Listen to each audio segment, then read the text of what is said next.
सगळीकडे आज मुंबईमध्ये वेगवेगळ्या आशयाचे बॅनर्स लागलेत आणि त्याची ही दृश्य आपण पाहतो। मुंबईच्या दादर परिसरात ही बॅनरबाजी झालेली आहे। बॅनरमधून उद्धव ठाकरेंना डिवचण्याचा प्रयत्न झालेला आहे। जिलेबी न फाफडा उद्धव ठाकरे आपडा आशयाचे हे बॅनर लागलेत आणि बॅनरमधून उद्धव ठाकरेंना डिवचण्याचा हा प्रयत्न केलेला आहे। आमचे प्रतिनिधी कपिल राऊत सध्या आपल्या बरोबर आहेत आणि कपिलकडून आणखी माहिती जाणून घेणार आहोत। कपिल, बॅनर्सवर अशा प्रकारे डिवचण्याचा प्रयत्न उद्धव ठाकरेंना करण्यात आलेला आहे। कोणाचे बॅनर्स आहेत, काय नेमके तपशील कळतात?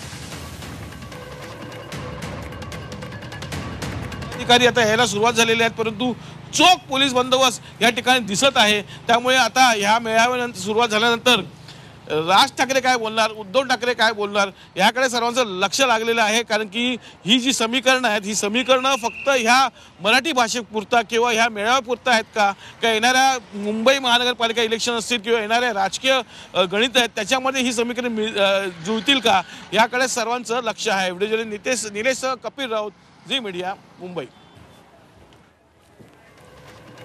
तर बॅनरबाजी अशा प्रकारे सध्या सुरू आहे मुंबईमध्ये आणि खरं तर त्रिशक्ती एकत्रित येणार अशा प्रकारचे बॅनर्स लागलेले असताना आता उद्धव ठाकरेंना डिवचण्याचा प्रयत्न या बॅनर्समधून करण्यात आलेला आहे।